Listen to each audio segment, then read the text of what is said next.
வாழ்த்துகிறேன். நம்முடைய பிதாவாகிய தேவனாலும் கர்த்தராகிய இயேசு கிறிஸ்துவினாலும் உங்களுக்கு கிருபையும் சமாதானமும் பெருக கடவது. விதமாக ஆண்டவருடைய பாதப்படியிலே அமர்ந்து அவருடைய வார்த்தையை கற்றுக்கொள்கிறோம் என்று சொன்னால், அருமையான சகோதரி பாடினது போல அவர் நம்முடைய மேய்ப்பராக இருக்கின்றார். அவர் புல்லுள்ள இடங்களிலே நம்மை மேய்த்து அமர்ந்த தண்ணீர் அண்டையிலே கொண்டு செல்கிறார். நம்முடைய ஆத்துமாவை அவர் திருப்தி ஆக்குகிறார். ஒவ்வொரு முறையும் ஆண்டவருடைய வார்த்தையை படிக்கும் பொழுதெல்லாம் நம்முடைய ஆத்துமா பலப்படுகிறது, ஆத்துமா திருப்தி அடைகிறது. தொடர்ந்து அந்த வாஞ்சை ஆண்டவர் நமக்கு தருகிறார். ஆகவே அப்படிப்பட்ட வாஞ்சையை நம்ம எல்லாருக்கும் ஆண்டவர் தந்திருக்கிறபடினாலே ஆண்டவருக்கு நாம் நன்றி செலுத்துவோம்.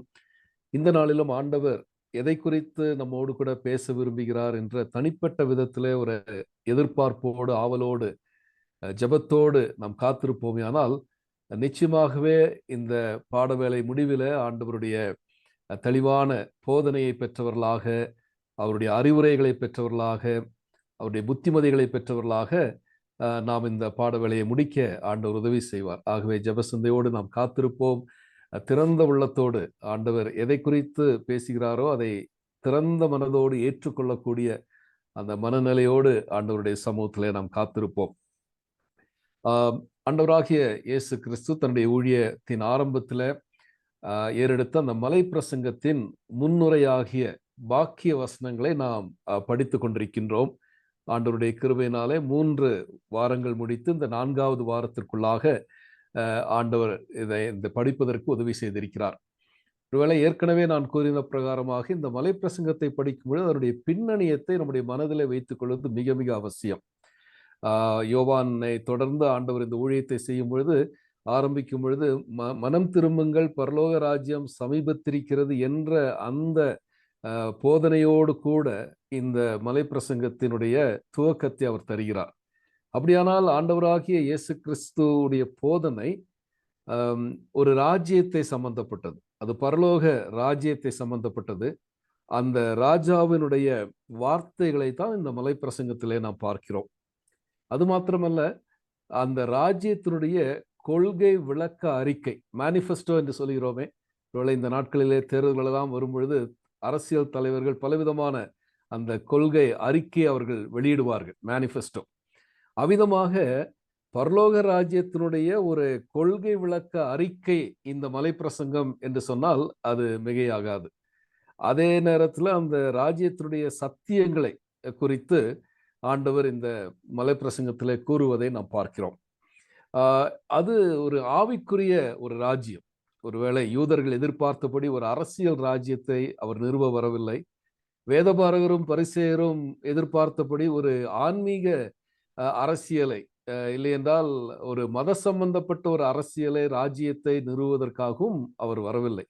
அவர் வந்ததெல்லாம், அவருடைய போதனை எல்லாம் ஒரு ஆவிக்குரிய ராஜ்யத்திற்கான போதனை, அதற்கான ஒரு அழைப்பை தான் இந்த மலை பிரசங்கத்திலே நாம் பார்க்கிறோம். இந்த மலை பிரசங்கத்திலே நாம் பார்க்கிற இன்னொரு காரியம், அந்த பரலோக ராஜ்யத்திற்கு ஒரு மனிதன் சொந்தக்காரனாக மாறுவதற்கும், தொடர்ந்து அந்த பரலோக ராஜ்யத்திலே அவன் வாழும் பொழுது அந்த பரலோக ராஜ்யத்தின் மதிப்பீடுகளோடு கூட தன்னுடைய வாழ்க்கையை அவன் நடத்தி கொள்வதற்குமான அருமையான போதனைகளை தான் இந்த மலை பிரசங்கத்திலே நாம் பார்க்கிறோம்.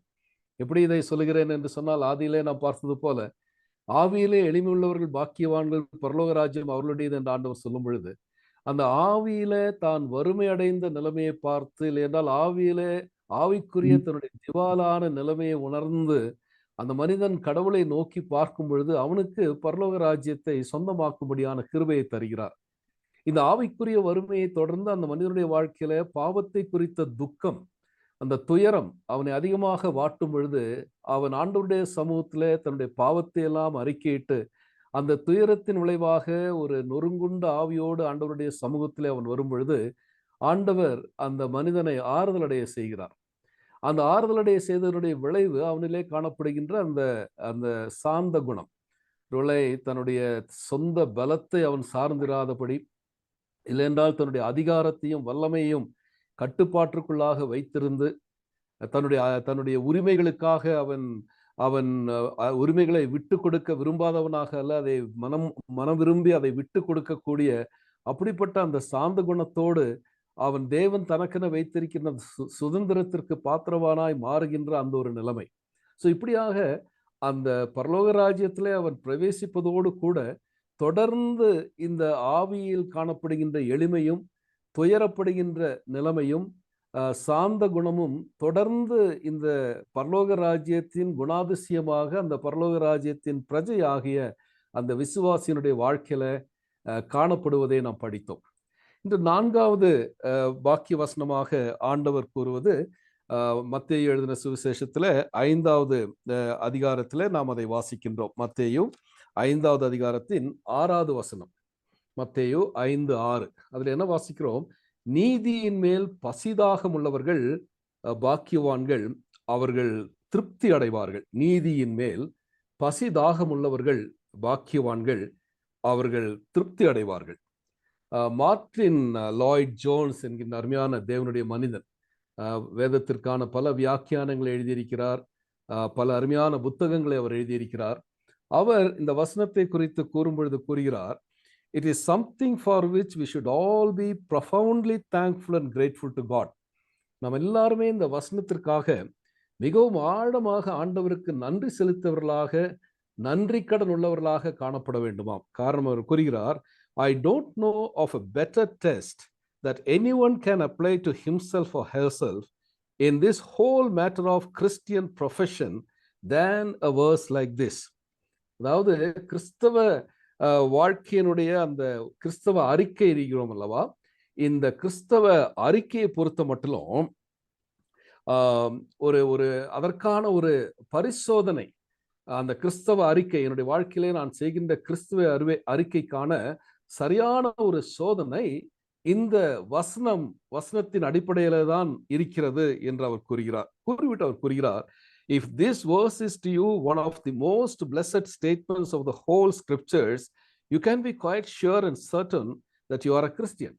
இந்த வசனமானது ஒருவேளை எல்லா வசனங்களை காட்டிலும் இது எனக்கு மிகவும் ஆசீர்வாதமான ஒரு வசனம் என்று நாம் கூற முடியுமே. ஆனால் நம்முடைய கிறிஸ்தவ வாழ்க்கை குறித்து, என்றால் நான் ஒரு கிறிஸ்தவன் என்பதற்கு அது மிகவும் ஒரு ஆழமான ஒரு உறுதியையும் நிச்சயத்தையும் தருகிறது என்று சொல்லிவிட்டு கூறுகிறார், if it is not, then you had better examine the foundation again.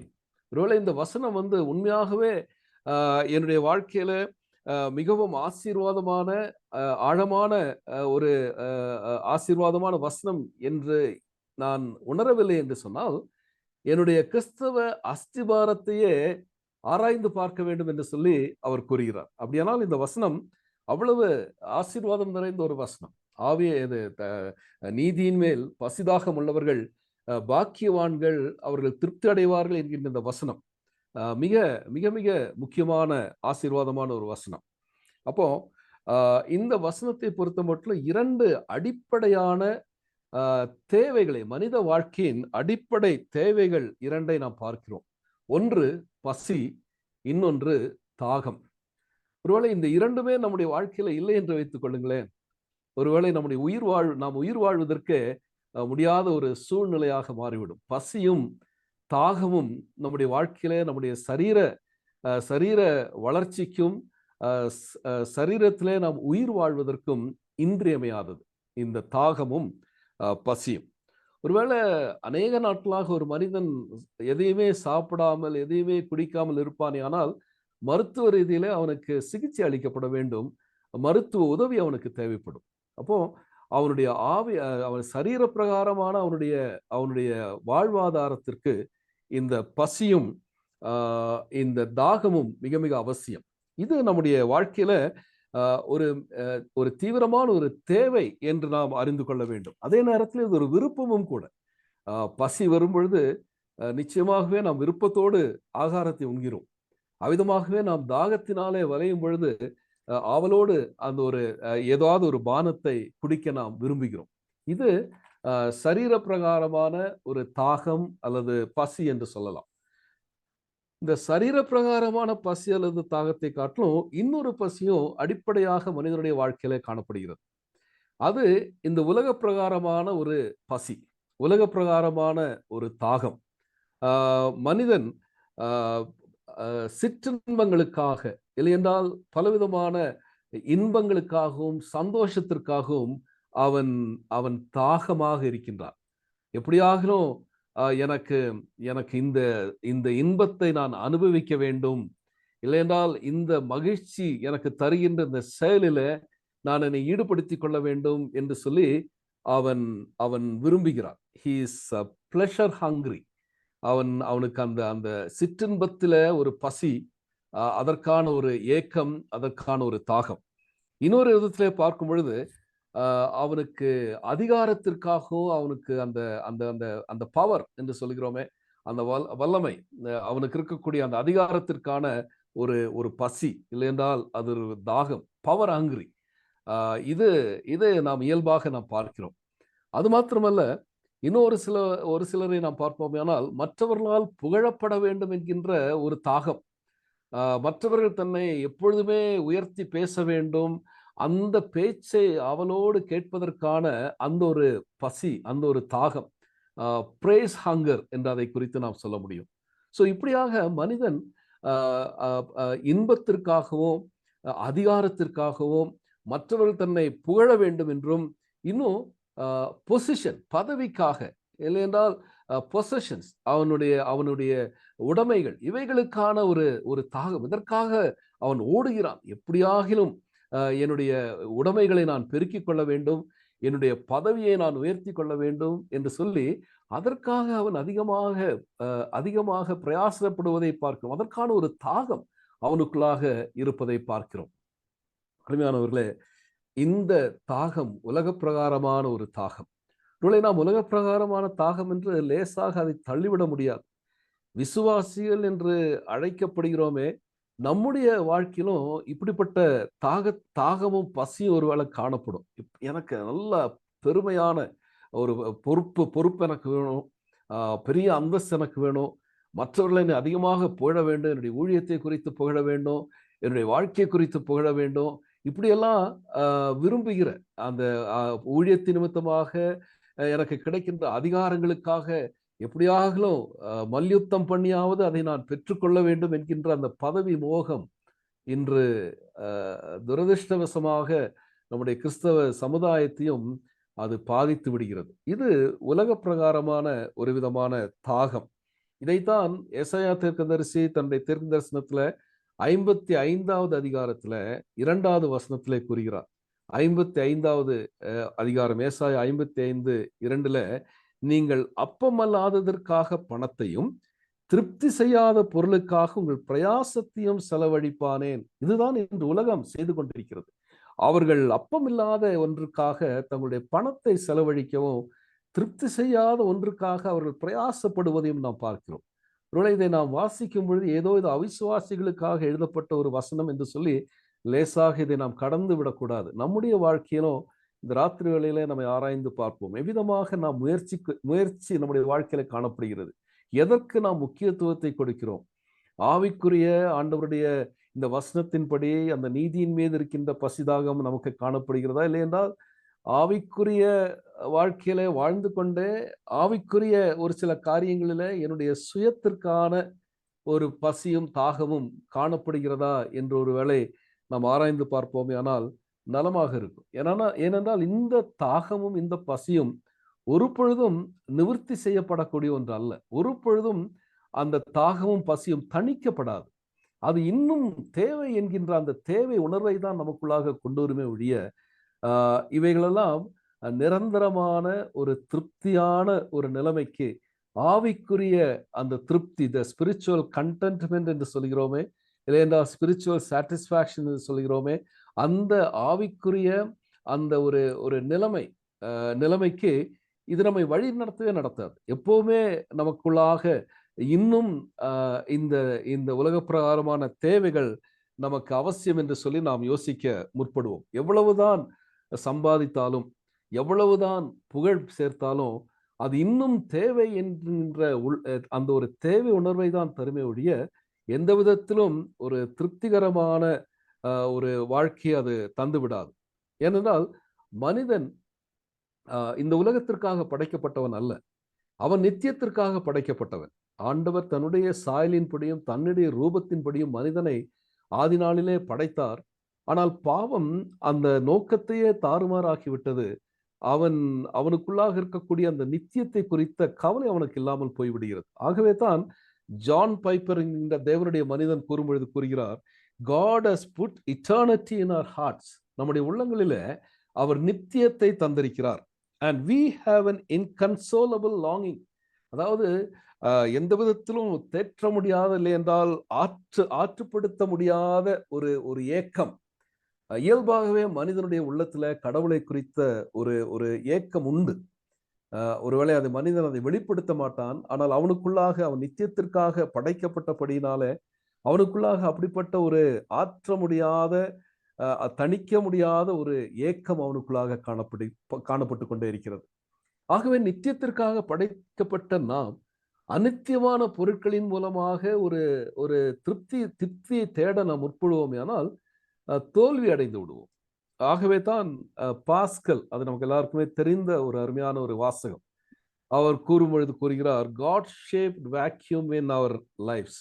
நம்முடைய வாழ்க்கையில தேவனால் மாத்திரமே நிவர்த்தி செய்யக்கூடிய, பூர்த்தி செய்யக்கூடிய ஒரு வெற்றிடம் காணப்படுகிறது என்று சொல்லி, தேவனால் மாத்திரம்தான் அந்த அந்த இடத்தை நிரப்ப முடியும்.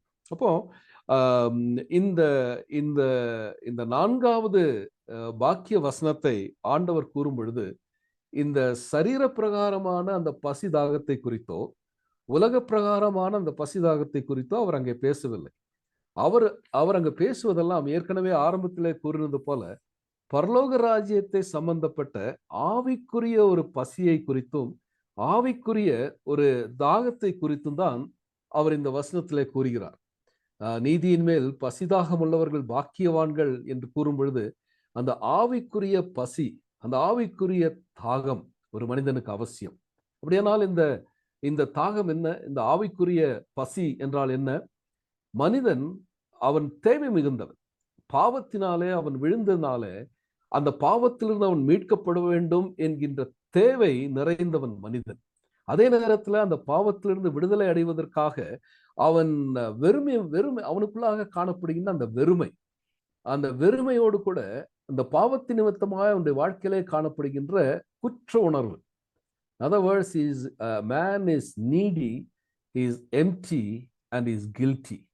ஆகவே இந்த நிலைமை மாற வேண்டும் என்கின்ற, மாற்றப்பட வேண்டும் என்கின்ற அந்த விருப்பம், அது ஒரு பசியாக, அது ஒரு தாகமாக மாற வேண்டும். ஒரு தேவ மனிதன் இதை குறித்து கூறும் பொழுது கூறுகிறார், it means the anxiety of the soul, longing for pardon and seeking for the peace of conscience. மன்னிக்கப்பட வேண்டும், தன்னுடைய பாவங்கள் மன்னிக்கப்பட வேண்டும் என்கின்ற அந்த ஏக்கம், அதே நேரத்தில் தனக்குள்ளாக வரவேண்டிய அந்த சமாதானம், இதற்காக காணப்படுகின்ற ஒரு ஆத்ம வியாகுலம் இந்த பசி அல்லது தாகம் என்று சொல்லி அவர் அங்கே எழுதுகிறார். அப்படியானால் இந்த தாகத்தை குறித்தும் பசியை குறித்து தான் ஆண்டவர் கூறுகிறார். காரணம், பாவம் அந்த மனிதனுடைய வாழ்க்கையில இந்த வெற்றிடத்தை உருவாக்குகிறது. பாவம் அந்த மனிதனுடைய வாழ்க்கையில தேடுதலை கொண்டு வருகிறது. அந்த பாவம் அவனை வெறுமையாக்குகிறது, அவனை குற்ற உணர்வு உள்ளவனாக்குகிறது. அவன் அந்த திருப்தி அற்றவனாக, வாழ்க்கையின் அர்த்தத்தை தெரியாதவனாக, வாழ்க்கையின் நோக்கத்தை அறியாதவனாக அவன் இருக்கின்றபடினாலே அந்த பாவம் மன்னிக்கப்படவும் அதன் நிமித்தமாய் கிடைக்கின்ற சமாதானத்திற்காகவும் அவனுடைய ஆத்மத்திலே காணப்படுகின்ற வியாகுலம் தான் இந்த தாகமும் பசியும்.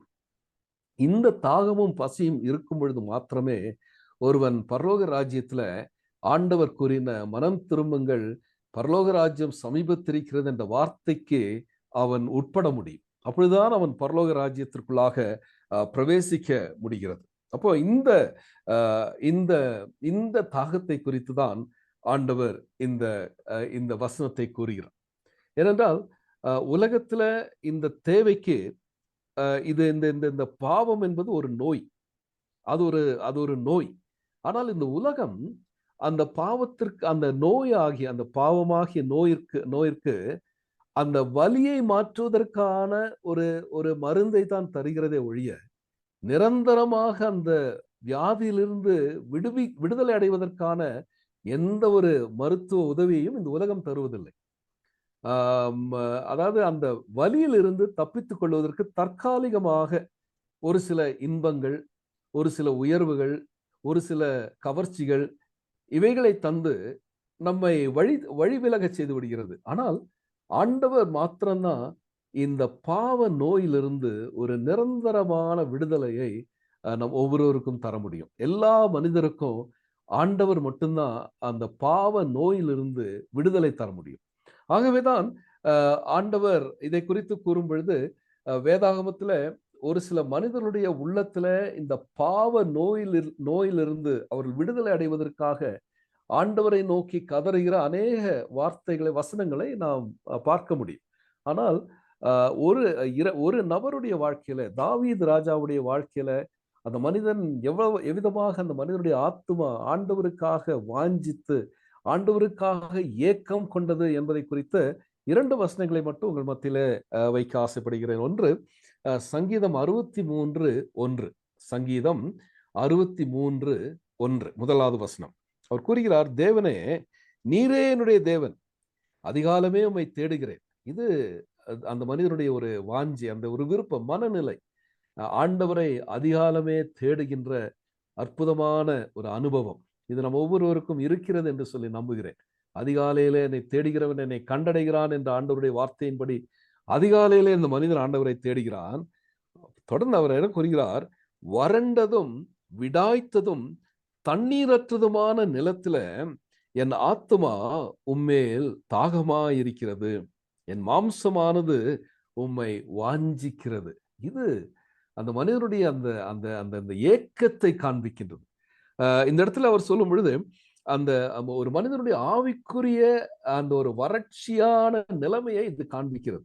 எப்படிப்பட்ட நிலைமை? அது ஒரு பாலைவனத்திற்கொத்த ஒரு சூழ்நிலை. அந்த ஆவிக்குரிய அந்த வறட்சியான ஒரு நிலைமை, வறண்டு கிடக்கின்றது. விடாய்த்த பூமி,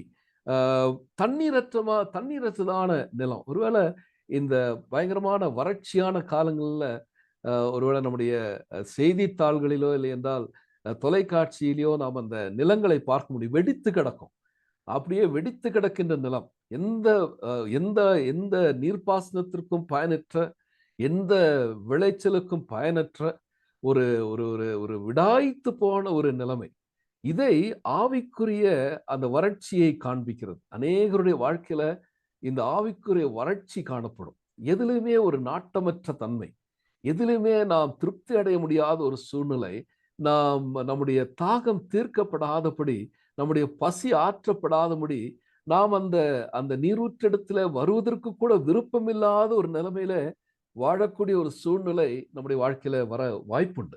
ஆவிக்குரிய ஒரு வறட்சியான ஒரு நிலைமை, விடாய்த்து கிடக்கின்ற ஒரு சொட்டு தண்ணீர் கூட கிடைப்பதற்கு வாய்ப்பில்லாத அந்த ஆவிக்குரிய வறுமை. அப்படிப்பட்ட ஒரு சூழ்நிலையில தான் அவர் கூறுகிறார், என் ஆத்துமா உம்மேல் தாகமா இருக்கிறது. ஒருவேளை நம்முடைய வாழ்க்கையிலும் அநேகருடைய வாழ்க்கையில இந்த வசனம் உண்மையாக இருக்க முடியும். ஏதோ ஒரு நாளில இந்த ஒரு சூழ்நிலைக்கு நாம் தள்ளப்பட்டிருக்க முடியும். எல்லாமே ட்ரையா இருக்கிறது, ஆவிக்குரிய ஒரு வறட்சியான ஒரு நிலைமை. ஆனால் அந்த அந்த நாட்களில ஆண்டவர் மீது நம்முடைய ஆத்துமா தாகமா இருக்கும் பொழுது அருமையாக ஆண்டவர் அந்த தாகத்தை தீர்த்ததை ஒருவேளை நாம் சாட்சியாக கூற முடியும். என்னுடைய மாம்சமானது உம்மை வாஞ்சிக்கிறது. அந்த அந்த ஒரு விருப்பம், அந்த ஒரு ஏக்கம். ஏனென்றால் இந்த தாவீதுக்கு நன்றாக தெரிந்திருந்தது, ஆண்டவரால் மாத்திரம்தான் அவருடைய தாகத்தை தணிக்க முடியும் என்று சொல்லி, ஆண்டவரால் மாத்திரம்தான் அவருடைய பசியை தணிக்க முடியும் என்று சொல்லி அவர் திட்டவட்டமாக அறிந்திருந்ததினால்தான் என் தேவனே என்று சொல்லி அங்கே அங்கே கூப்பிடுவதை நாம் பார்க்கிறோம். அதே நேரத்தில் அவர் இன்னொரு அருமையான ஒரு ஒப்புவமை அங்கே தருகிறார். சங்கீதம் 42 முதல் 2 வசனங்கள். சங்கீதம் 42 அவர் கூறுகிறார், மானானது நீரோடைகளை வாஞ்சித்து கதறுவது போல என் ஆத்துமா, தேவனே என் ஆத்துமாவை வாஞ்சித்து கதறுகிறது. ஒருவேளை இதெல்லாம் நம்ம அப்படியே வாசிச்சு அப்படியே கடந்து போயிட்டே இருப்போம். ஆனா உண்மையாகவே இந்த கதறுதல் ஒரு ஆவிக்குரிய மனிதனுடைய வாழ்க்கையில காணப்பட வேண்டும். எவ்வளவுதான் அவன் ஆவிக்குரிய வாழ்க்கையில முதிர்ச்சி அடைந்தாலும் சரி, எவ்வளவுதான் ஆவிக்குரிய அனுபவங்களை அவன் பெற்றிருந்தாலும் சரி, இந்த இந்த ஆத்மாவில் காணப்படுகின்ற அந்த வாஞ்சை, அந்த கதறுதல் நிச்சயமாக ஒரு மனிதனுடைய வாழ்க்கையிலே தொடர்ந்து காணப்பட வேண்டிய ஒன்று. அது ஏதோ ஒரு நாளிலே ஏற்படுகின்ற ஒன்றாக இருக்கக்கூடாது. அது தொடர்ந்து ஆண்டவருக்காக வாஞ்சிக்கின்ற, ஆண்டவருக்காக கதறுகிற, அவருக்காக ஏங்குகின்ற அந்த அந்த அந்த அந்த ஒரு அனுபவம் அவசியம். என் ஆத்மா தேவன் பேல், ஜீவனுள்ள தேவன் மேலேயே தாகமாயிருக்கிறது. அது தொடர்ந்த ஒரு அனுபவமாக அங்கே தாவீது கூறுவதை பார்க்கிறோம். யார் இந்த தாவீது? அவர் ராஜா, எல்லாவற்றையும் பெற்றிருந்தவர். செல்வம் இருந்தது, செல்வாக்கு இருந்தது, அந்தஸ்து இருந்தது, குறைவொன்றும் அவருக்கு இல்லை. ஆனால் ஆவிக்குரிய விதத்திலே அந்த மனிதன் இவைகளெல்லாம் ஒதுக்கி தள்ளிவிட்டு, தன்னுடைய பெயர், புகழ், அந்தஸ்து, செல்வாக்கு எல்லாவற்றையும் அந்த மனிதன் தள்ளிவிட்டு ஆண்டவரை மாத்திரம் வாஞ்சிக்கின்ற அந்த வாஞ்சை. அருமையானவர்களே, இன்று நம்முடைய கிறிஸ்தவ வாழ்க்கையில நம்மை ஆண்டவரை வாஞ்சிக்காதபடி அவர் மீது தாகமற்றவர்களாய் மாறச் செய்வது உலகத்தின் ஐஸ்வர்யம். மறந்துவிட வேண்டாம். உலகத்தின் ஐஸ்வர்யம் ஆண்டவரை வாஞ்சிக்காதவர்களாக, அவர் மீது தாகமற்றவர்களாக, அவர் மீது பசியற்றவர்களாக நம்மை மாற்றிவிடும். ஐஸ்வர்யம் என்றெல்லாம் நமக்கு வருகிறதோ ஜாக்கிரதையாக இருக்க வேண்டும். நீதிமொழியில கூறுவது போல, ஐஸ்வர்யம் பெருகுவதனாலே தேவன் யார் என்று சொல்லி அவரை நான் தூஷித்து விடக்கூடிய வாய்ப்பு வந்து விடக்கூடாது. ஆகவே ஜாக்கிரதையாக இருக்க வேண்டும். இந்த உலகத்தின் ஐஸ்வர்யம் அல்ல என்னுடைய கிறிஸ்தவ வாழ்க்கையின் தரம். என்னுடைய கிறிஸ்தவ வாழ்க்கையின் ஆழமான அனுபவங்களை தரம் விட்டு சொல்லுவது ஐஸ்வர்யம் அல்ல. அவைகள் கடந்து போகக்கூடியவைகள். நான் மரிக்கும் பொழுது ஒன்றையுமே நான் எடுத்துக்கொண்டு செல்வதில்லை.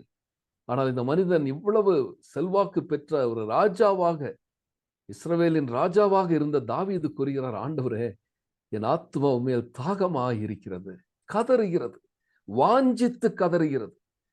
அருமையானவர்களே, இந்த ராத்திரி வேளையில இது நம்முடைய ஜெபமாக மாறுமே ஆனால் எவ்வளவு ஆசீர்வாதமாக இருக்கும். ஆண்டவரே, என்றைக்கு நான் கடைசியாக என்னுடைய ஆத்மா தேவன் பேல் வாஞ்சித்து கதறிட்டு, ஒருவேளை இதற்கு பதில் நாம் தனியாக நாம் கொடுக்க வேண்டிய ஒரு பதில். கடைசியாக என்றைக்கு என் ஆத்துமா தேவன் மேல் வாஞ்சியாய் கதறிட்டு பதில் சொல்ல வேண்டும். நாம அதற்கு பதில் கண்டுகொள்ள வேண்டும். இல்லை என்றால் ராத்திரி வேளையில் ஆண்டவரிடத்துல கேட்போம், ஆண்டவரே, மீது வாஞ்சியா இருக்கக்கூடிய, மீது கதறக்கூடிய அப்படிப்பட்ட ஒரு ஆத்மாவை எனக்கு தாரும் என்று சொல்லி ஒருவேளை கேட்போமே ஆனால் நிச்சயம் ஆண்டவர் அதுக்கு பதிலளிப்பார். சந்தேகமே கிடையாது. ஏன் தெரியுமா? இந்த வாஞ்சை நமக்கு தேவனால் மாத்திரம்தான் இந்த வாஞ்சியும் தர முடியும். தேவனால் மாத்திரம்தான் அந்த வாஞ்சியை நிறைவேற்றவும் முடியும். ஏனென்றால் ஆண்டவர் நம்மை படைத்தவர். அவர் நம்மை நித்தியத்திற்கென்று படைத்தார் என்று சொன்னேனே, அதே நேரத்தில் செயின்ட் அகஸ்டின், அருமையான அந்த தேவ மனிதன் கூறுகிறார், you created us for you, O God. உமக்காக நீர் எங்களை படைத்தீர் ஆண்டவரே. until you fill us we remain empty.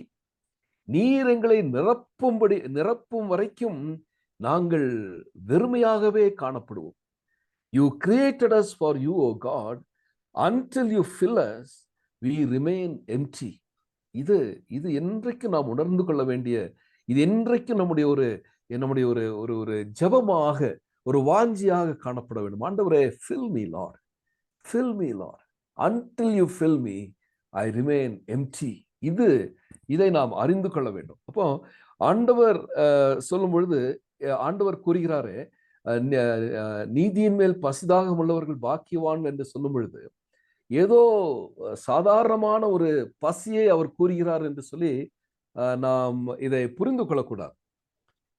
அதே சாதாரண பசியை காட்டிலும் உயர்ந்த ஒரு பசியை தான் ஆண்டவர் இங்கே குறிப்பிடுகிறார். அதாவது இந்த நீதியின் மேல் எனக்கு பசியும் தாகமும் இருக்கிறது என்று சொன்னா, நான் சாதாரணமான பசி என்று சொல்லும் பொழுது அதை நாம் அந்த பசியார நாம் சாப்பிட்டு விடுகிறோம்.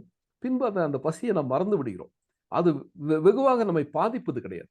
ஆனால் எப்பொழுது ஒரு மனிதனுடைய வாழ்க்கையில இந்த பசி பயங்கரமான ஒரு தாக்குதலை கொண்டு வரும் என்று சொன்னால், அவன் பட்டினி கிடக்கும் பொழுது, உண்பதற்கேற்ற ஆகாரமற்றவனாய் அவன் பட்டினி கிடக்கும் பொழுதுதான் அந்த பசியினுடைய கொடுமை அவன் அறிந்து கொள்ள முடியும். அதற்கு சிறந்த எடுத்துக்காட்டு அந்த இளைய மகனுடைய உவமை. அந்த இளைய மகனுடைய உவமை, அவன் இந்த உலகத்தின் மீது அவனுக்கு பசியும் இருந்தது, தாகமும் இருந்தது. உலகத்தின் சிற்றின்பங்கள், துன்மார்க்கமான வாழ்க்கை, செல்வம், இவைகளெல்லாம் தனக்கு இருந்தால் தான் திருப்தியாக வாழ முடியும் என்று சொல்லி எல்லாவற்றையும் சவதரித்துக் கொண்டு சென்று விட்டான். ஆனால் எல்லாம் எல்லாம் எல்லாம் போய்விட்டது. அவனுடைய நண்பர்களும் போய்விட்டார்கள், அவனுடைய செல்வம் எல்லாம் அழிந்து விட்டது. அவன் பசியினால் அங்கே வாடுகிறான். அப்போ 16வது வசனம், லூக்கா எழுதின சுவிசேஷம் 15வது அதிகாரத்துல 11 அந்த 32 வசனங்கள் வரைக்கும் நம்ம அதை குறித்து நாம் வாசிக்கின்றோம். அதுல லூக்கா 15:16 இப்படி வாசிக்கிறோம். அப்பொழுது பன்றிகள் தின்கிற தவிட்டினால் தன் வயிற்றை நிரப்ப ஆசையாயிருந்தான், ஒருவனும் அதை அவனுக்கு கொடுக்கவில்லை. அப்போ அவனுக்கு பசி உண்டாயிற்று. அந்த பசியை நிறைவேற்றுவதற்காக அவன் தவிட்டை தேடி சென்றான். பன்றிகள் தின்கின்ற தவிடு, மனிதன் அதை சாப்பிடவே முடியாது. ஆனாலும் அந்த பசியினால சரி அதை நிவர்த்தி செய்வதற்கு அங்கே ஏதோ ஒன்று இருக்கிறது, அந்த தவிடு, அதை எடுத்துக்கொள்ளலாம், அதை சாப்பிடலாம் என்று ஆசைப்படுகிறான். யாருமே அவனுக்கு கொடுக்கவில்லை. 17வது வசனம் அருமையான ஒரு வசனம். அவர் கூறுகிறார், நானும் பசியினால் சாகிறேன், ஐ பெரிஷ் வித் ஹங்கர். இதுதான் பசி, இதுதான் ஸ்டார்வேஷன், பட்டினி. இப்போ அவன் பசியினால் வாடும் பொழுது, அந்த அந்த அந்த பசி அவனுக்கு வந்த பொழுது பன்றியின் தவிட்டை தின்ன ஆசையா இருந்தான். உலக பிரகாரமாக அந்த பசியை தீர்க்க அவன் விரும்பினான். ஆனால் பட்டினி கிடக்கும் பொழுதோ தகப்பனை குறித்து யோசிக்கின்றான். அதை குறித்து இந்த ஜேஎன் டார்பி என்கின்ற ஒரு மனிதன் எழுதுகிறார். விதமாக எழுதுகிறார், to be hungry is not enough, I must be really starving to know what is in his heart towards me.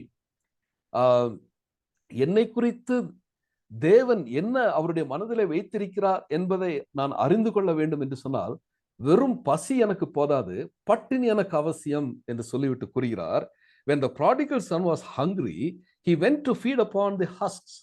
அவன் பசியாய் இருந்த பொழுது தவிட்டினாலே தன்னுடைய பசியை ஆற்ற அவன் ஆசைப்பட்டான். But when he was starving, he turned to his father. அவன் பட்டினி கிடந்த பொழுது தன்னுடைய தகப்பனிடத்துல அவன் திரும்பினான் என்று சொல்லி. அருமையானவர்களே, இது நம்முடைய அனுபவம். இதுதான் உண்மையான பசி. இது உண்மையான பசி. இந்த பசி நமக்கு அவசியம், இந்த பட்டினி நமக்கு அவசியம். அதாவது the desperate need of food. எப்படியாகிலும் இந்த பட்டினியிலிருந்து நான் விடுவிக்கப்படுவதற்கான ஆகாரம் அது ஆண்டவராகிய இயேசு கிறிஸ்துவினிடத்தில் உண்டு. அவரே என்னுடைய ஆகாரம் என்று அவர் மீது என்னுடைய ஆத்துமா வாஞ்சித்து கதற வேண்டும். அவர் மீது என்னுடைய ஆத்துமா தாகமாயிருக்க வேண்டும். அப்படியானால் எதற்காக நான் இந்த பசியும் தாகமும் எனக்கு அவசியம்? எந்த ஒரு காரியத்தை குறித்தும் ஆண்டவராகிய இயேசு கிறிஸ்து விளக்கவில்லை. ஒரே ஒரு காரியம், நீதியின் மேல் பசியும் தாகமும், நீதியின் மேல் பசியும் தாகமும். இவ்வளவு ஆண்டவர் இந்த காரியத்தை கூறும் பொழுது அவரை கவனித்துக் கொண்டிருந்த அந்த மக்கள் மிக முக்கியமானவர்கள். யார் இந்த மக்கள்? கலிலேயர்கள், யூதர்கள் அல்ல. யூதர்களை காட்டிலும் சற்று அவர்களை காட்டிலும் குறைந்தவர்கள். யூதர்கள் அதிகமாக இவர்களை மதிக்க மாட்டார்கள். அப்போ அந்த கூட்ட மக்கள், அந்த கலிலேயர்களை பொறுத்த மட்டும் நீதி என்பதெல்லாம் அவருடைய மத தலைவர்கள் அவர்களுக்கு போதித்த, இல்லை என்றால் காண்பித்த நீதியை தான் அவர்கள் அறிந்திருந்தார்கள். வேதபாரகரும் பரிசேயரும் அவருடைய மத தலைவர்கள் அவர்கள் போதித்த, இல்லை என்றால் அவருடைய வாழ்க்கையில அவர்கள் பின்பற்றின அந்த நீதியை தான் அவர்கள் அறிந்திருந்தார்கள். ஆனால் ஆண்டவர் இந்த இடத்துல விசேஷமாக கூறுகிறார், நீதியின் மேல் நீங்கள் பசிதாகம் உள்ளவர்களாக இருக்க வேண்டும் என்று சொன்னால் அந்த நீதிக்கு ஒரு புதிய இலக்கணத்தை அவர் தருகிறார். He is giving a new definition to the righteousness. இதை நான் எப்படி சொல்கிறேன்? இதே மலை பிரசங்கத்துல, இதே 5வது அதிகாரத்துல 20வது வசனத்துல ஆண்டவர் அழகான ஒரு காரியத்தை கூறுகிறார். மத்தேயு 5:20 அவர் என்ன கூறுகிறார்? வேதபாரகர் பரிசேயர் என்பவருடைய நீதியிலும் உங்கள் நீதி அதிகமாக இராவிட்டால் பரலோக ராஜ்யத்தில் பிரவேசிக்க மாட்டீர்கள் என்று உங்களுக்கு சொல்லுகிறேன். அப்போ இந்த இடத்துல அவர் அதை விளக்கி காண்பிக்க, he is differentiating the righteousness of the Pharisees and the righteousness of the kingdom of God. தேவனுடைய ராஜ்யத்துல காணப்படுகின்ற அந்த நீதி, அது பரிசேயருடைய வேதபாரகருடைய நீதியை காட்டிலும் பெரிது. அந்த நீதியை காட்டிலும் அதிகமாயிராவிட்டால் நீங்க பரலோக ராஜ்யத்திலே பிரவேசிக்க மாட்டீர்கள் என்ற கடினமான ஒரு வார்த்தையை அவர் கூறுகிறார். அப்படியானால் இந்த பரிசேயருடைய வேதபாரகருடைய நீதியெல்லாம் என்ன? அவருடைய நீதியெல்லாம் நியாயப்பிரமாணத்தை கை கொள்ள வேண்டும், ஒரு சில சடங்குகளை பின்பற்ற வேண்டும், அந்த ரிச்சுவல்ஸ் என்று சொல்கிறோமே இவைகளை எல்லாம் பின்பற்ற வேண்டும். இதெல்லாம் செய்தா அது நீதியாக இருக்க முடியும். அதே நேரத்தில் அந்த நீதியில சுயநீதி அதிகமாக காணப்பட்டது. வேதபாரகரும் பரிசேயரும் அவருடைய வாழ்க்கையில் இந்த சுயநீதி ஒரு பெரிய சாபமாக இருந்தது. ஆண்டவர் அதை அடிக்கடி கடிந்து கொண்டார். அந்த சுயநீதியை நீங்கள் பின்பற்றாதபடி தேவனுடைய நீதியை மீது நீங்கள் பசிதாகம் உள்ளவர்களாக இருக்க வேண்டும் என்பதை தான் ஆண்டவர் இந்த இடத்துல விளக்குகிறார். ஒருவேளை பரிசேயருடைய வேதபாரகருடைய சுயநீதி என்று சொல்லி நாம் அதை அப்படியே படித்து விட்டு சென்று விடவும் கூடாது. காரணம், நானும் நீங்களும் அநேக நேரத்துல சுயநீதியினால நாம் ஆவிக்குரிய ஆசீர்வாதத்தை இழந்து விட முடியும். அநேக வேளைகளில் நாம் சுயநீதி உள்ளவர்களாக மாறிவிடுகிறோம். மற்றவர்களோடு கூட என்னுடைய ஆவிக்குரிய வாழ்க்கையை நான் ஒப்பிட்டு பார்த்து, அவர்களை காட்டிலும் நான் நலமாக இருக்கிறேன், அவர்களை காட்டிலும் என்னுடைய ஆவிக்குரிய தரம் உயர்ந்தது, அவர்களை காட்டிலும் நான் அதிகமாக வேத வகுப்புகளுக்கு நான் செல்கிறேன், அவர்களை காட்டிலும் அதிகமாக நான் ஜெபிக்கிறேன், அவர்களை காட்டிலும் அதிகமாக நான் ஊழியத்தில் பங்கு பெறுகிறேன். Don't ever compare yourself with your fellow believer. Compare yourself with God. ஆண்டவரோடு கூட ஒப்பிட்டு பாருங்க. ஆண்டவரோடு கூட மற்றவர்களோடு ஒப்பிட்டு பார்ப்பதனால வருகின்ற இந்த சுய நீதி ஆண்டவர் விரும்பாத ஒன்று. அந்த சுயநீதி நிலை காணப்படுமே ஆனால் ஆண்டவருடைய வசனம் மத்தேயு 5:20 படி பரலோக ராஜ்யத்திலே நான் பிரவேசிக்கவே முடியாது. நன்றாக புரிந்து கொள்ள வேண்டும். ஆகவே ஆண்டவர் இந்த இடத்துல அந்த தேவனுடைய ராஜ்யத்திற்கு அடுத்த அந்த நீதியை குறித்து அவர் இங்கே கூறுவதை நாம் பார்க்கிறோம். அவர்கள் எல்லாரும் பரிசேயரும் வேதபாரகரும் ஏதோ ஒரு சில நற்கிரியைகளை செய்வதனாலே தேவனுடைய நீதிக்கு நாம் போதுமானவர்கள் என்று சொல்லி அவர்கள் நினைத்தார்கள். அதுவல்ல, நற்கிரியைகளினாலே நாம் தேவனுடைய நீதியை சம்பாதித்துக் கொள்ள முடியாது. ஆகவே தேவனுடைய ராஜ்யத்திற்கு அடுத்த நீதி என்பது முற்றிலும் வித்தியாசமானது. இது நம்முடைய மனப்பான்மை, நம்முடைய உள்ளத்திலே காணப்படக்கூடிய அந்த இன்டென்ஷன் என்று சொல்கிறோமே, நோக்கம், தி ஆட்டிடியூட் அண்ட் இன்டென்ஷன், இது மிக முக்கியம். எந்த மனப்பான்மையில எந்த நோக்கத்தோடு கூட இந்த தேவனுடைய நீதியை நாம் தேடுகிறோம் என்பது மிக முக்கியம். அப்போ இந்த நீதியை குறித்து அவர் கூறும்பொழுது எந்த நீதியை குறித்து அவர் பேசுகிறார், அவர் எதிர்பார்க்கின்ற நீதி என்ன? தேவனுடைய நீதியின் மீது பசிதாகம் உள்ளவர்கள் என்று அவர் கூறும் பொழுது எதை அவர் குறிப்பிடுகிறார்? எந்த நீதி என்றால் என்ன? எந்த நீதியின் மீது உங்களுக்கும் எனக்கும் பசிதாகம் வேண்டும் என்று கேட்போமே ஆனால்,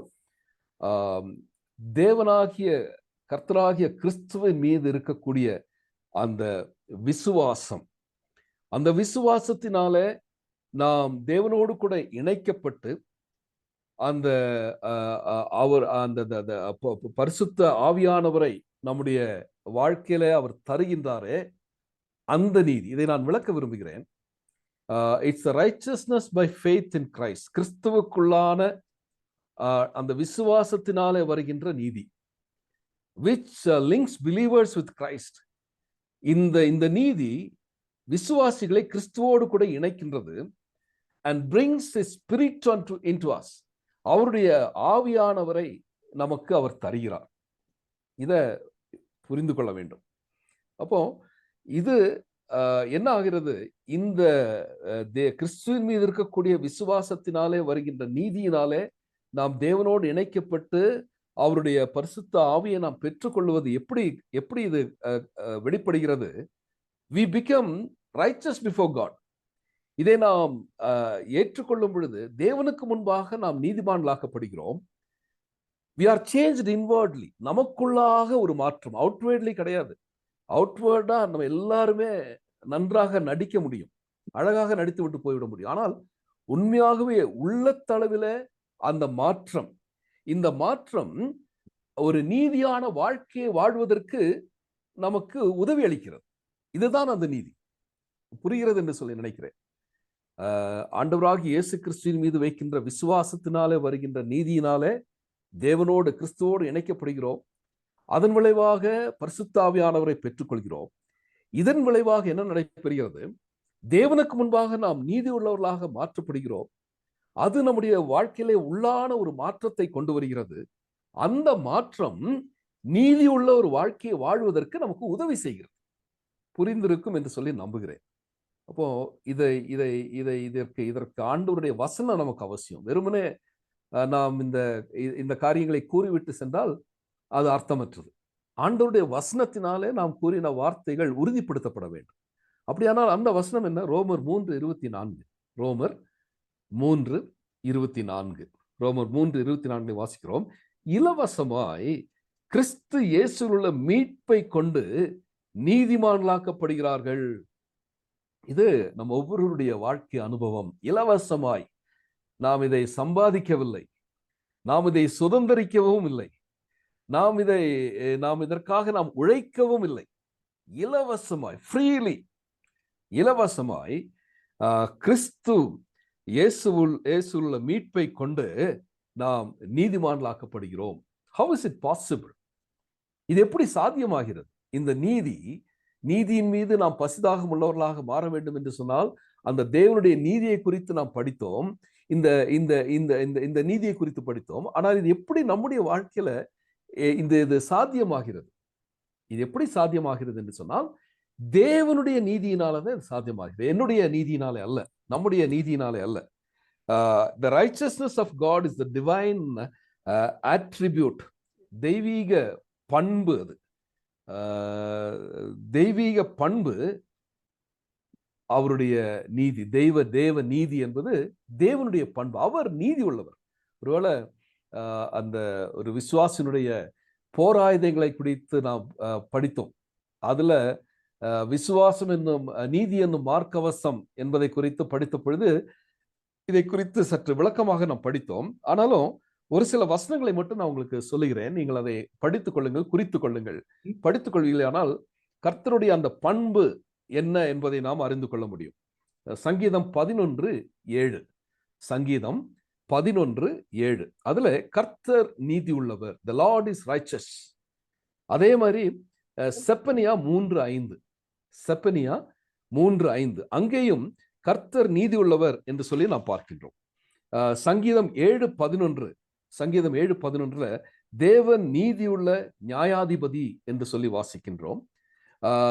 யோவான் 17:25 ஆண்டவராகிய இயேசு கிறிஸ்துவே அவர் ஜெபிக்கும் பொழுது கூறுகிறார், நீதியுள்ள பிதாவே என்று சொல்லி அங்கே தேவனை அவர் கூறி அழைக்கிறார். ஜெபிக்கும் பொழுது கூறுகிறார், நீதியுள்ள பிதாவே. அதே மாதிரி 1 யோவான் 2:1. 1 யோவான் 2:1 நீதிபரராயிருக்கிற இயேசு கிறிஸ்து, நீதிபரராயிருக்கிற இயேசு கிறிஸ்து. ஏசாயா 53:11 என் தாசனாகிய நீதிபரர் என்று சொல்லி வாசிக்கின்றோம். அப்போ சங்கீதம் 11:7, செப்பனியா 3:5, சங்கீதம் 7:11, யோவான் 17:25, 1 யோவான் 2:1, ஏசாயா 53:11. இந்த வசனங்கள் எல்லாம் தேவன் நீதி உள்ளவர் என்பதை நமக்கு காண்பிக்கின்றது. ஆகவே அந்த நீதியுள்ள தேவன் நமக்கு இந்த நீதியை தருகிறார். இது it is God's divine attribute. அடுத்ததாக this righteousness of God is a divine activity. இது தெய்வீக செயல். இது நமக்கு இந்த நீதியின் மீது பசிதாகத்தை ஏற்படுத்தக்கூடிய அந்த நீதிக்கு நாம் சுதந்திரவாளிகளாக மாற்றப்படுவது தேவனுடைய செயலினாலே தான் அது நடைபெறுகிறது.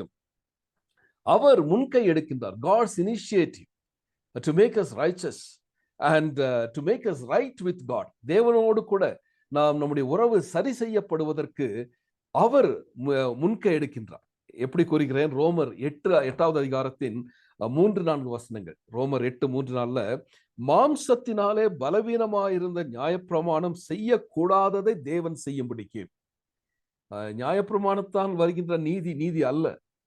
அது முழுமையான நீதியை நமக்கு தராது என்பதனால அந்த மாம்சத்தினாலே பலவீனமாக இருக்கிற அந்த நியாயப்பிரமாணம் செய்யக்கூடாததை தேவனே செய்யும்படி என்ன செய்கிறாராம், தம்முடைய குமாரனை பாவ மாம்சத்தின் சாயலாகவும் பாவத்தை போக்கும் பலியாகவும். ஏனென்றால் பாவம் இருக்கிற இடத்துல நீதி கிடையாது.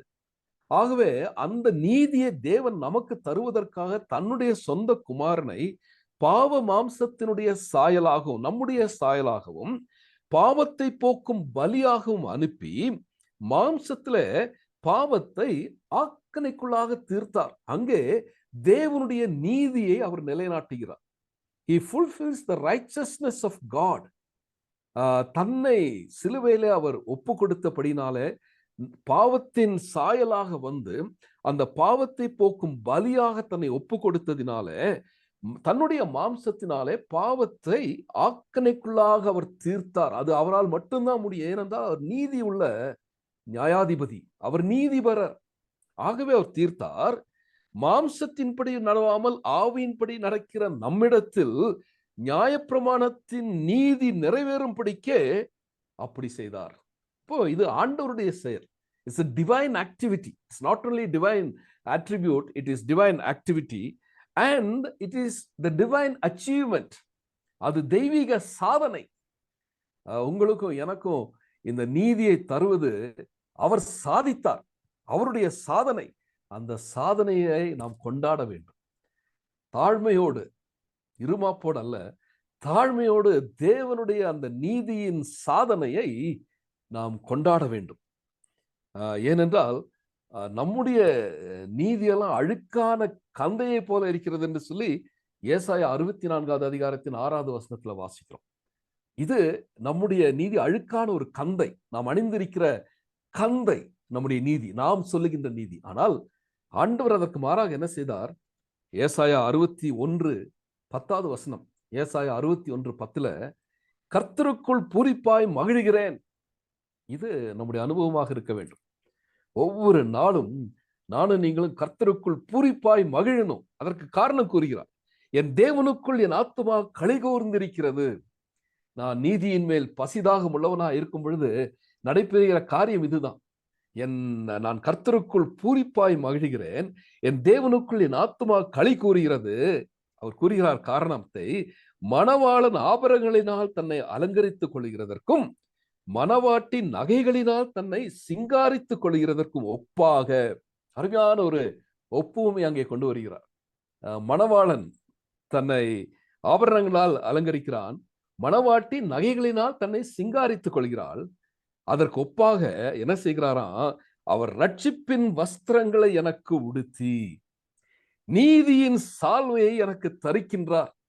எவ்வளவு அற்புதமான ஒரு நிலைமை! ஆண்டவராகிய இயேசு கிறிஸ்துவை ஏதோ ஒரு நாளில நாம ஏற்றுக்கொண்டிருப்போம். ஏதோ ஒரு கூட்டத்திலேயோ எப்படியோ ஆண்டவர் தன்னை வெளிப்படுத்தினார், அவரை நாம் ஏற்றுக்கொண்டோம். அப்பொழுது நடைபெற்ற ஒரு சம்பவம் தான் இது. அவர் நமக்கு ரட்சிப்பின் வஸ்திரத்தை தரு, அந்த அழுக்கான கந்தை என்று அழைக்கப்படுகிற நம்முடைய நீதியை அவர் தூக்கி எறிந்து ஒரு புதிய வஸ்திரத்தை தருகிறார், ரட்சிப்பின் வஸ்திரம். அந்த ரட்சிப்பின் வஸ்திரத்தை தந்து நம்மை அழகான ஒரு சால்வையினால் அவர் போத்துகிறார். என்ன சால்வை? நீதியின் சால்வை. நம்முடைய உள்ளம் ஆண்டவருக்குள்ளாக மகிழ வேண்டும், களிகூற வேண்டும். ஆகவேதான் ஏசாயா தீர்க்கதரிசி அந்த ஆரம்பத்தில் அதை சொன்னார், கர்த்தருக்குள் பூரிப்பாய் மகிழ்கிறேன். இதை காட்டிலும் பூரிப்பான மகிழ்ச்சி வேறொன்றுமே இருக்க முடியாது. என் தேவனுக்குள் என் ஆத்துமா களி கூர்ந்திருக்கிறது. இதெல்லாம் அருமையானவர்களை நாம் அனுபவிக்க வேண்டும். குறைவுள்ளவர்கள் நாம் இன்னும் இந்த ரட்சிப்பின் மகத்துவத்தை பூரணமாக அனுபவித்து களி கூறவில்லை என்றுதான் நாம் சொல்ல வேண்டும், ஒத்துக்கொள்ள வேண்டும். அவர் எனக்கு அந்த ரட்சிப்பின் வஸ்திரத்தை தந்து நீதியின் சால்வையினால் என்னை மூடுகிறாராய், என்னை அவர் போர்த்தி வைத்திருக்கிறார் என்று சொன்னால் அது ஆண்டவருடைய நீதி. அது that is his achievement. சிலுவையில அதை அவர் சாதித்தார். நடுங்க வேண்டும், களி கூர்ந்து நடுங்குகிறேன் என்று சங்கீதக்காரன் 2வது சங்கீதத்திலே கூறுவது போல நடுக்கம் அவசியம். அதே நேரத்தில் என்னுடைய உள்ளம் களி கூற வேண்டும். தேவனுக்கு முன்பாக அவர் செய்த அந்த மகத்துவமான அந்த செயலை நான் யோசித்து பார்க்கும் பொழுது, அது என்னுடைய வாழ்க்கையில அவர் செய்து முடித்ததை நான் நன்றியோடு நினைவு கூறும் பொழுது ஆண்டவருக்கு முன்பாக நான் களி கூர்ந்து நடுங்க வேண்டும். என்னுடைய ஆத்மா தேவனுக்குள் களி கூற வேண்டும், கர்த்தருக்குள் பூரிப்பாய் மகிழ வேண்டும், மகிழ வேண்டும். ஆகவே கிறிஸ்துவானவரே என்னுடைய நீதியாக மாறிவிடுகிறார். இந்த இத்தனை காரியத்தை அவர் செய்வதெல்லாம் எதற்கு அப்படின்னா, அவர் என்னுடைய நீதியாக மாறுகிறார். 1 கொரிந்தியர் 1வது அதிகாரம் 30-31 வசனங்கள். 1 கொரிந்தியர் 1வது அதிகாரம் 30-31 வசனத்திலே, மேன்மை பாராட்டுகிறவன் கர்த்தரை குறித்தே மேன்மை பாராட்டத்தக்கதாக அவரே கிறிஸ்துவே தேவனால் நமக்கு ஞானமும் நீதியும் பரிசுத்தமும் மீட்புமானார். அவர் என்னுடைய நீதியானார். கிறிஸ்துவானவர் என்னுடைய நீதியானார். அப்படியானால் it is the righteous status which God requires if we are ever to stand before him. ஆண்டவருக்கு முன்பாக நாம் நிற்க வேண்டும் என்றால், நாம் தேவனுக்கு முன்பாக நம்மை நிற்க வேண்டும் என்று சொன்னால் எது தேவை தெரியுமா? ஆண்டவருடைய அந்த நீதியாகிய அந்த ஸ்டேட்டஸ், அந்த அந்த அந்த அந்த அந்த என்ன சொல்லலாம், அந்த தன்மை, அந்த ஸ்டேட்டஸ், அந்த பதவி நீதி என்கின்ற பதவி அது இருந்தால் மட்டும்தான் நான் தேவனுக்கு முன்பாக நிற்க முடியும். which he achieves through the atoning sacrifice on the cross. அது எவ்விதமாக கிறிஸ்துவானவர் சிலுவையில பிராயச்சித்தமான தன்னுடைய அந்த பலினாலே அவர் அதை சாதித்தார். which is revealed in the gospel. சுவிசேஷத்துல அது வெளிப்படுத்தப்பட்டபடினாலே தான் அந்த சுவிசேஷத்தை பரிசுத்த ஆவியானவர் நமக்கு கொண்டு வரும் பொழுது இதை நாம் ஏற்றுக்கொள்கிறோம். and which he bestows freely on all who trust in Lord Jesus Christ. ஆண்டவராக இயேசு கிறிஸ்துவின் மீது நம்பிக்கை வைக்கிற எல்லார் மீதும் இந்த நீதியை அவர் இலவசமாக தருகிறார். அப்போ ஆண்டவர் என்னுடைய நீதி ஆகிறார். அதை காட்டிலும் இன்னும் ஒரு அருமையான ஒரு வசனம், ஆச்சரியப்படுத்தக்கூடிய ஒரு வசனம் 2 கொரிந்தியர் 5:21. 2 கொரிந்தியர் 5:21. அந்த வசனத்துல என்ன வாசிக்கிறோம்? பவுல் எழுதுகிறார், நாம் கிறிஸ்துவுக்குள் அவருக்குள் தேவனுடைய நீதியாகும்படி. அமேசிங். கர்த்தர் என்னுடைய நீதியாகிவிட்டார். ஆண்டவருக்கு ஸ்தோத்திரம், ஆண்டவருக்கு நன்றி செலுத்துகிறேன். ஆனால் ஆண்டவர் நம்மை அவருடைய நீதியாக மாற்றுகிறாராம். அற்புதமான ஆண்டவருடைய வசனம், அற்புதமான ஆண்டவருடைய வசனம். நாம் அவருக்குள் தேவனுடைய நீதியாகும்படி பாவமறியாத அவரை நமக்காக பாவமாக்கினார், நமக்காக பாவமாக்கினார். அப்படியானால் அருமையானவர்களே, இந்த பசி தாகம் நம்முடைய ரட்சிப்பிற்கு நம்மை வழிநடத்துகிறது என்று நாம் புரிந்து கொள்ள வேண்டும். அடிப்படையாக, முதன்மையாக, நீதியின் மேல் பசிதாகம் உள்ளவர்கள் பாக்கியவான்கள், அவர்கள் திருப்தி அடைவார்கள் என்று சொல்லும் பொழுது, இந்த தேவை உணர்வோடு கூட அந்த ஆண்டவருடைய நீதியின் மீது ஒரு மனிதன் பசிதாகம் உள்ளவனாய் மாறும் பொழுது, அந்த தாகத்தினாலே தேவனுடைய நீதியினால், விசுவாசத்தினால் தேவனுடைய நீதியை பெற்று தேவனோடு கூட இணைக்கப்பட்டு பரிசுத்த ஆவியை என்னுடைய வாழ்க்கையில பெற்றுக்கொள்வதனாலே நான் ரட்சிப்படைகிறேன். அது அந்த பசி, அந்த நீதியின் மேல் நான் அடைகின்ற அந்த பசி தாகத்தினுடைய திருப்தி என்னுடைய ரட்சிப்பு. இது அடிப்படை. இது ஒரு முறை நடக்க வேண்டிய ஒரு பசி, ஒரு தாகம். ஆனால் அதனுடைய அடுத்த ஒரு பசி தாகம், தொடர்ந்து நம்முடைய வாழ்க்கையில காணப்பட வேண்டிய பசி தாகம் என்று சொன்னால் சாங்டிபிகேஷன், பரிசுத்தமாகுதல், தூய்மையாகுதல். இது தொடர்ந்து நடைபெற வேண்டிய ஒன்று. ஆண்டவராக இயேசு கிறிஸ்துவை நான் விசுவாசித்து அவரை ஏற்றுக்கொள்ளும் பொழுது அவர் என்னை ரட்சிப்பின் வஸ்திரத்தை எனக்கு உடுத்தி நீதியின் சால்வையினால் என்னை போர்த்துகிறார். அதோடு அந்த நிகழ்வு அங்கே ஆரம்பமாகிறது. ஆனால் தொடர்ந்து அந்த ரட்சிப்பினுடைய தொடர்ச்சி பரிசுத்தமாகுதல். இந்த பரிசுத்தமாகுதல் இது ஒரு நீதி. இந்த நீதியின் செயலாகிய பரிசுத்தமாகுதலில் நான் வாஞ்சையோடு, பசியோடு, தாகத்தோடு நான் காணப்பட வேண்டும் என்று சொல்லி தேவன் விரும்புகிறார். இது இட்ஸ் சம்திங் லைக் திஸ். எனக்கு மிகவும் பிடித்தமான ஒரு உணவு உண்டு. அந்த உணவை நான் விரும்புகிறேன், அது எனக்கு பரிமாறப்படுகிறது, திருப்தியாக அதை சாப்பிடுகிறேன். ஆனால் தொடர்ந்து அதே உணவிற்காக நான் ஆசைப்படுகிறேன். என்றைக்கு மீண்டும் அந்த உணவு எனக்கு கிடைக்கும் என்ற ஆசை எனக்கு வருகிறது. இவ்விதமாகத்தான் ஆண்டவரை நான் ஏற்றுக்கொள்ளுகிறேன். ஏற்றுக்கொண்ட பின்பு தொடர்ந்து இந்த பரிசுத்த வாழ்க்கையில வாழ்வதற்காக ஆண்டவரை வாஞ்சித்து அவர் மீது தாகமாயிருந்து அவருடைய நீதியினாலே தொடர்ந்து நான் நிரப்பப்பட்டவளாக வாழ ஆண்டவர் விரும்புகிறார். தொடர்ந்து நம்மளே காணப்பட வேண்டிய ஒரு தாகம். இதை டெஸ்போமேனியா என்கின்ற ஒரு வார்த்தையோடு கூட நாம் ஒப்பிடுவது நல்லது. டெஸ்போமேனியா, ஒருவேளை நீங்க டிக்ஷனரியை போய் புரட்டி பார்ப்பீங்களா, the uncontrollable and recurring urge to drink alcohol என்று அதற்கு குறிப்பிடப்படுகிறது. the uncontrollable and recurring urge to drink alcohol, meaning always thirsty and always drinking. இது நம்முடைய ஆவிக்குரிய வாழ்க்கையில நமக்கு தேவை. எந்த நிலைமையில நாம் திருப்தி அடைந்தவர்களாக இருக்கக்கூடாது. இந்த சென்ஸ், என்னுடைய பரிசுத்தத்துல நான் தொடர்ந்து முன்னேறி செல்வதற்கு இந்த தாகமும் பசியும் அவசியம். ஆகவே பரலோக ராஜ்யம், எங்கெல்லாம் பரலோக ராஜ்யத்தை குறித்து ஆண்டவர் கூறுகிறாரோ அங்கெல்லாம் இந்த நீதியோடு கூட அவர் சேர்த்து சொல்லுவதை நாம் பார்க்க முடியும். ரோமர் 14:17 வாசிக்கிறோம். ரோமர் 14:17 தேவனுடைய ராஜ்யம் புசிப்பும் குடிப்பும் அல்ல, அது நீதியும் சமாதானமும் பரிசுத்தாவினால் உண்டாகும் சந்தோஷமா இருக்கிறது. அது நீதி. அதே மலைப்பிரசங்கத்தில் ஆண்டவர் சொல்கிறார் மத்தேயு 6:33 முதலாவது தேவனுடைய ராஜ்யத்தையும் அவருடைய நீதியையும் தேடுங்கள். இதை தேடும் பொழுது ஆண்டவர் என்ன சொல்கிறார்? நீங்கள் திருப்தி அடைவீர்கள். you will be satisfied, you will be filled. எப்படி? progressively now in this life, படிப்படியாக இந்த வாழ்க்கையில நாம் திருப்திப்படுத்தப்படுவோம். and completely at Christ's return, ஆண்டவராகிய இயேசு கிறிஸ்து திரும்ப வரும் பொழுது நாம் முழுமையாக திருப்திப்படுத்தப்படுவோம். எப்பொழுது? நீதியின் மேல் பசிதாகம் உள்ளவர்களாக நானும் நீங்களும் காணப்படும் பொழுது.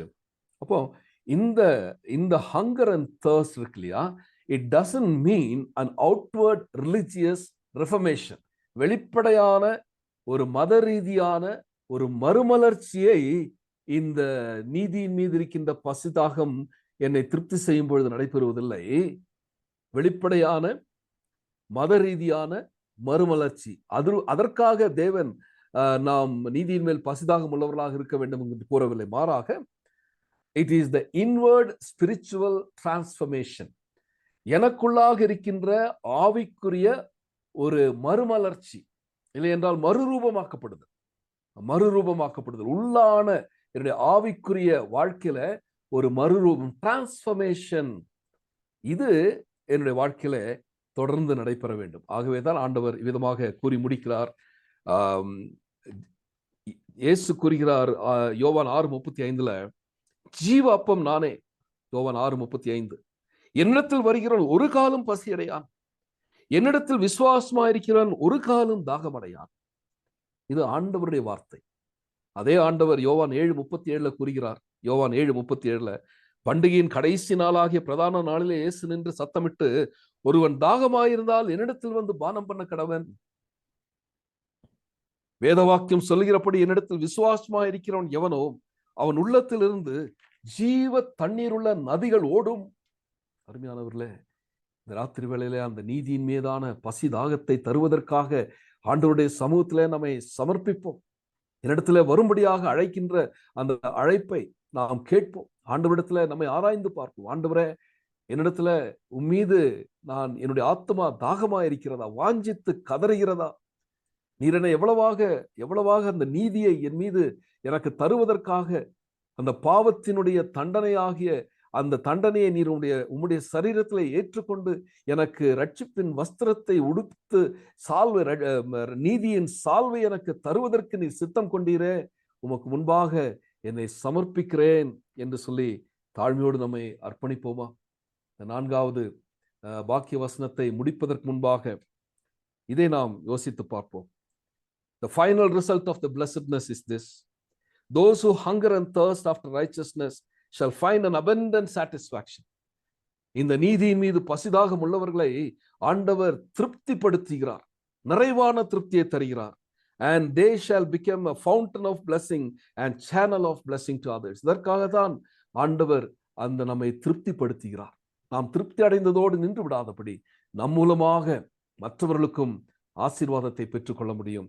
Therefore, as we leave this fourth beatitude, Let us carry this thought with us. நம்மோடு கூட இந்த சிந்தனைகளை நாம் எடுத்து செல்வோம். ஒன்று, the worst of all state is to be without feeling and concern about eternity, that is without hunger and thirst. எல்லா நிலைமையிலும் மிகவும் மோசமான ஒரு நிலைமை என்ன என்று சொன்னா, நித்தியத்தை குறித்த கவலையற்ற ஒரு தன்மை, நித்தியத்தை குறித்த தாகமற்ற பசியற்ற ஒரு நிலைமை. அது விசுவாசியுடைய வாழ்க்கையிலும் காணப்படும். எல்லா நிலைமையிலும் மிகவும் மோசமான ஒரு நிலைமை, நீதியின் மீது பசிதாகம் இல்லாத, நித்தியத்தை குறித்த கவலை இல்லாத ஒரு நிலைமை. இரண்டாவது, the greatest of all mistakes is to try to find relief in any other way than the one before us.